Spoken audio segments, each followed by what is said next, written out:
And we are live. Welcome into the Arena Productions Live for Friday, October 20th, 2023. I'm your host, X-Pat, along with my co-host, Burley, Burleyman Gaming. Burley, we are 20 days into October, or as you're calling it, Broketober, Shocktober, whatever Tober thing you want to call it.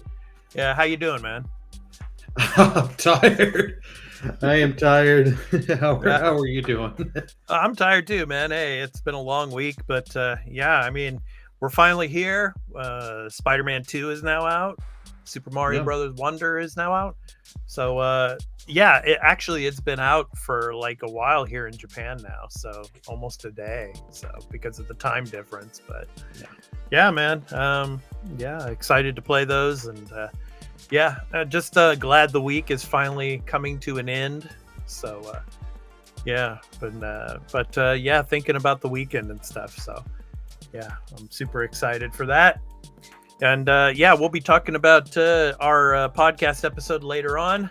But just want to throw out, you can watch this episode of the Arena Productions Live video on demand later on. And of course, this is on our YouTube and Twitch channels. So here on the Arena Productions YouTube, as well as the Arena Productions on Twitch, twitch.tv/the Arena Productions.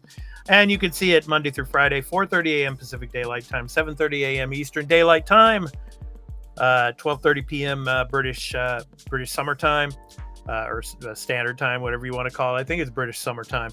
And over here in Japan at 8:30 p.m. So here on the Arena Productions. And pretty soon, Burley, when do you guys change your clocks again? Is it next week or in a couple of weeks, or beginning of November, I think, right? Yeah, I think it's beginning of November, if I'm not mistaken. And I always forget when the time change comes. Like I get the notification, hey, it's coming in a couple days, and then I have to rechange my whole schedule because every year time change screws me.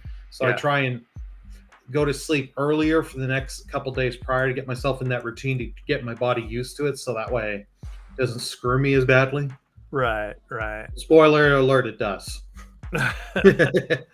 Yeah, it's like when we record our podcast live on Saturdays, for me it's like 11 p.m. here in Japan. So when you guys change the clocks, it'll be 12 in the morning my time when we start. So yeah, that's okay though. That's okay. I mean, because a lot of our viewers and listeners are out in the West, but some out here in Japan too. But that's the thing about video on demand. You could watch it whenever you want or listen to it whenever you want. So excuse me. But anyway, yes.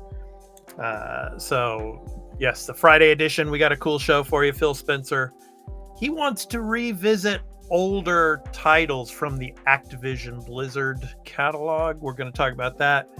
EA Motive, the Iron Man game. Does anybody remember that? I guess it's supposedly coming at some point. We're going to talk about that. And then in our entertainment section, Deadpool 3 is delayed. We'll talk about that later. So, and we'll talk about the reasoning, and you probably already get the gist of the reason why it's probably being delayed. We'll talk about that. But anyway, let's go ahead and get started. So, the first story that I want to bring up is the Phil Spencer story. And this was a part of the podcast that he was doing with the Xbox podcast, where he was talking about the acquisition, and he was talking about now that, you know, Call of Duty is a part of Microsoft and Xbox, there's going to be no exclusivity deals. That's going to be thrown out the window, for now, and into the future. But he also talked about wanting to revisit old Activision Blizzard games with the respect they deserve. I liked how he said that. So I'm going to go ahead and read this for you. This is from GamingBolt.com.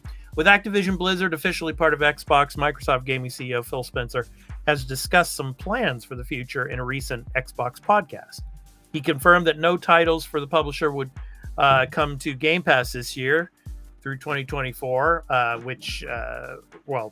2024 is the more reasonable time for when they will be coming. With all the teasing for reviving classic franchises like Guitar Hero and whatnot, what Spencer's stance says that the amount of franchises in the company's portfolio is, quote, kind of inspiring and also, quote, daunting, end quote. Quote, I feel that we have to be a great custodian for the content that we touch.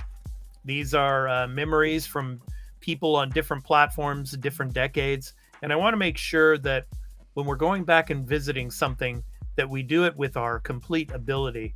A motivated team that wants to go work on something and make a difference, not just create something for financial gain or create something for a PR announcement and not deliver the product.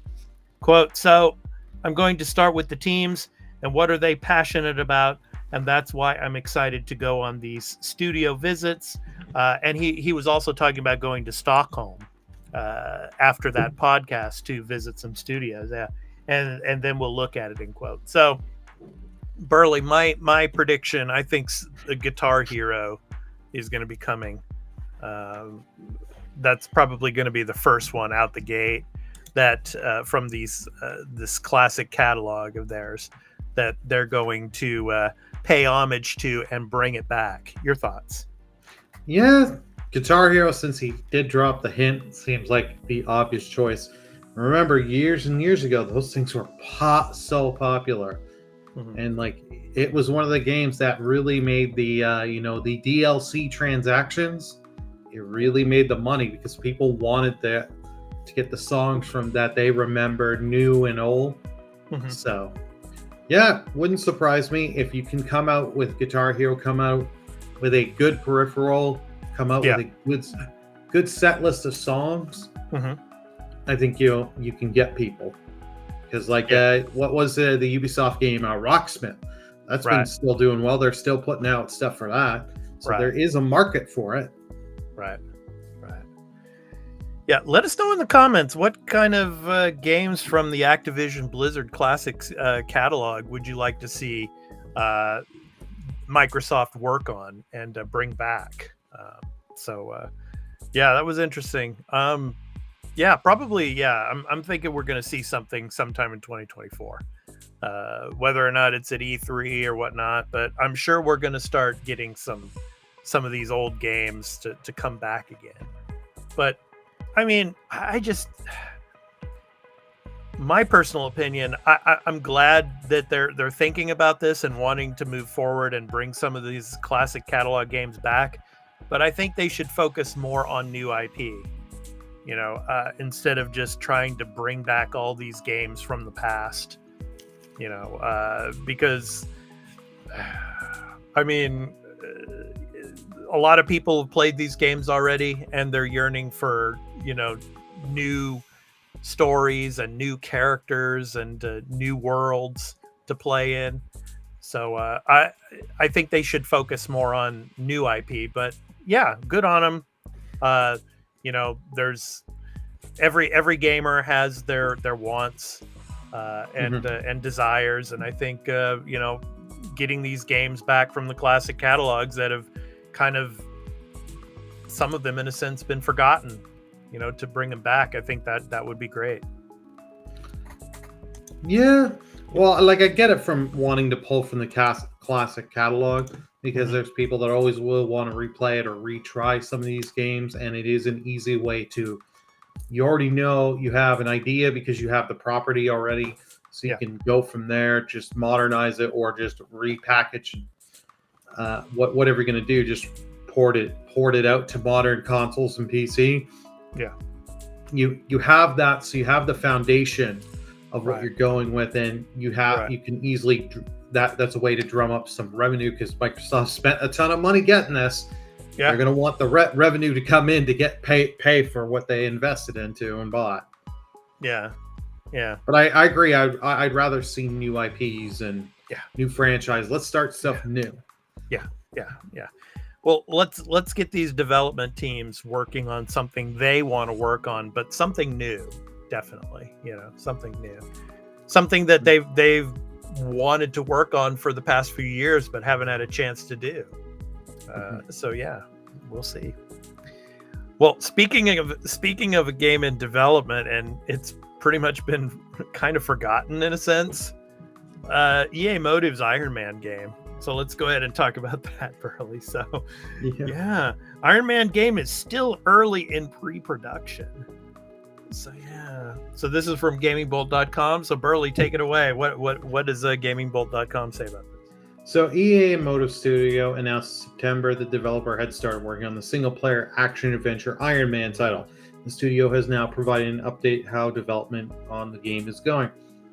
Written by Motive Studio GM Patrick Claus, the update reveals that the development team's focus has shifted to the Iron Man game since Dead Space Remake launched earlier this year. The title is still in pre-production. Since Dead Space launch, our focus switched to the Iron Man project, which is giving us the opportunity to work and play with another extraordinary property. Claus wrote in the update, "We're still early in pre-production, taking our time to make sure we set the best possible foundation for the development, but already we're finding so many opportunities to explore the story, design, and gameplay with Iron Man. Exciting to see the fantasy start to come alive."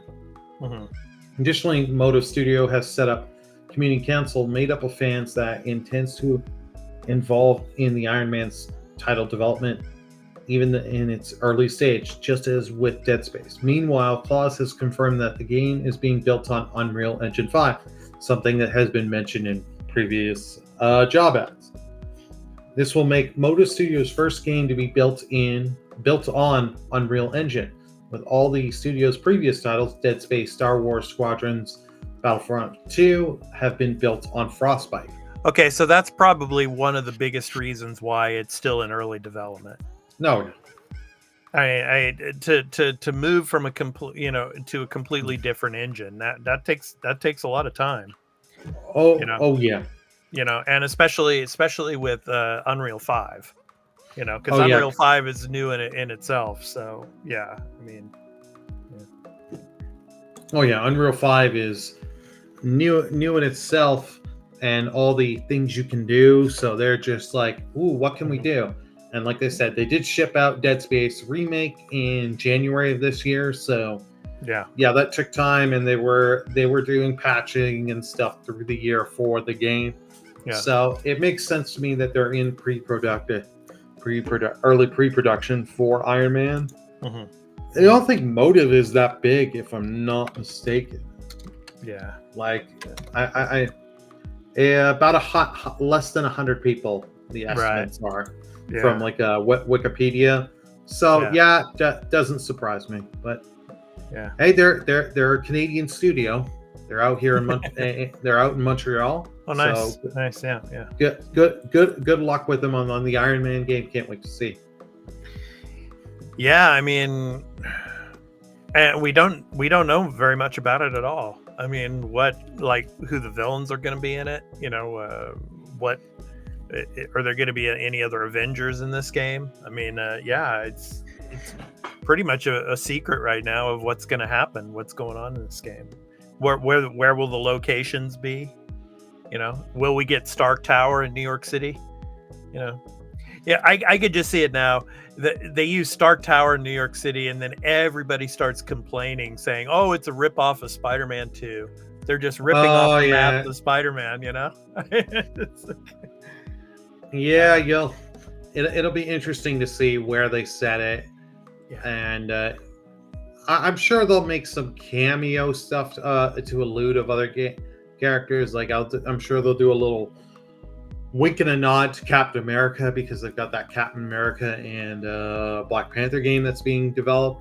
Right. So I'm sure they'll do a little thing like that. Right. But I'm sure I'm curious to see how many different suits you're going to get in this game. Because like Spider-Man, Iron Man has, I don't know, 1 million different suits, variations, and all that. And throughout the years in the comics and everything. So yeah, I don't know, man. We'll see. But yeah, it'll be interesting. And what platforms it's going to, I'm sure it's going to be, multi-platform. It's going to be Xbox, PlayStation, and PC. So we shall see. Yeah. Good stuff, man. So that is our gaming section for this part of the Arena Productions. Now it's time to jump over to our entertainment section.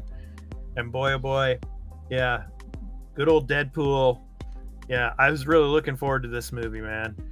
But we're going to have to wait a little bit longer, it looks like.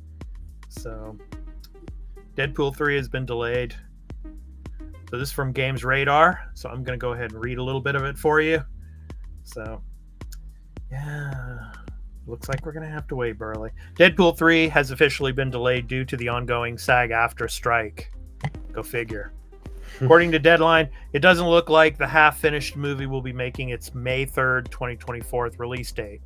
Even if the strike were to end in a few weeks, the report says there's not enough time to get the cast and crew back together or get production started.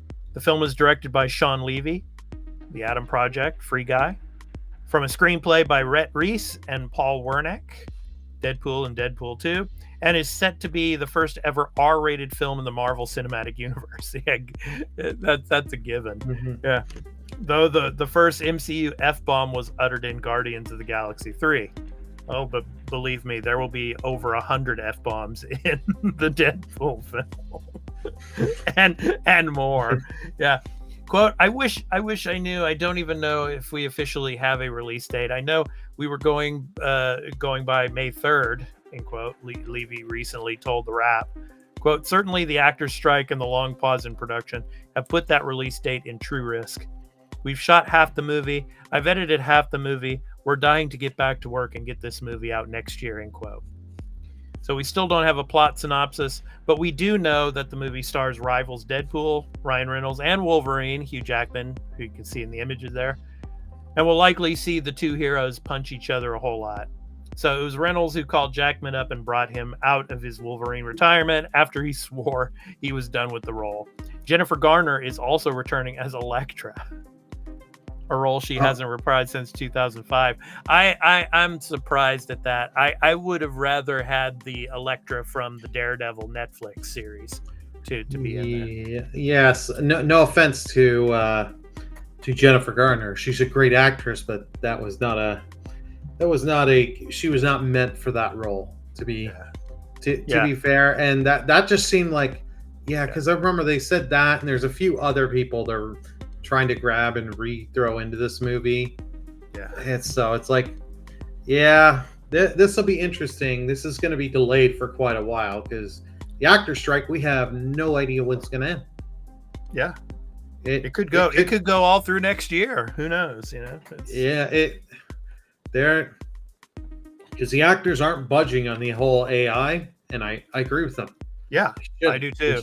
They shouldn't, because Hollywood studios, they would love to, and because of the whole, let's just bring back people with CGI. Yeah. Hollywood wants to do that. They want to just do all that as much as they can. Yeah. And Be like, here you go. We took your grandfather that was a great actor. We re-brought him back. Here you go. Here's 5,000. Yeah, just like yesterday, rest his soul, Burt Young. Yeah, passed away. He played Paulie in the Rocky movies. Oh, let's just bring him back. His AI. We can bring him back and we can use his voice and all. It's I mean that's a gray area too, man. What if an actor just suddenly dies, and they can't like give their permission? I mean, so where does it fall on then? Does it fall on the family member to give the permission to the studios to be able to let them have the rights to that particular actor's or actress's AI?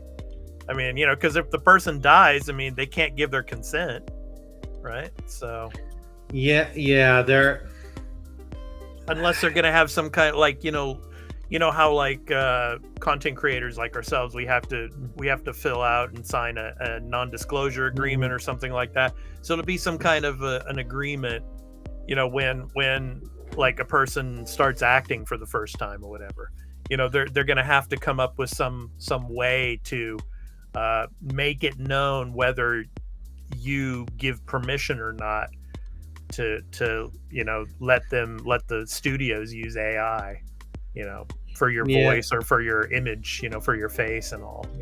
I'm sure it'd be something with future movies. It'll be on part of the contract. You sign on yes or no, and then it's you in the studio negotiating all that. But in like, say, let's take the example of Burt Young. He passes away, and he didn't give his consent, and then they use it. I mean, does it give them the right to use it? I mean, or do they have to ask his next of kin or something like that? If he didn't say yes or no on it, then it goes to, in my opinion, it goes to his next of kin. Next of kin, but it's a messy situation. You could have you could have a next of kin situation where it's your brother, for example, that's your next of kin. You don't have children, and you don't have a good relationship with your brother, let's say. And your brother just sees the opportunity and sees, hey, we want to do this. We'll write you a check for 10 grand. They're like, where do I sign? Yeah.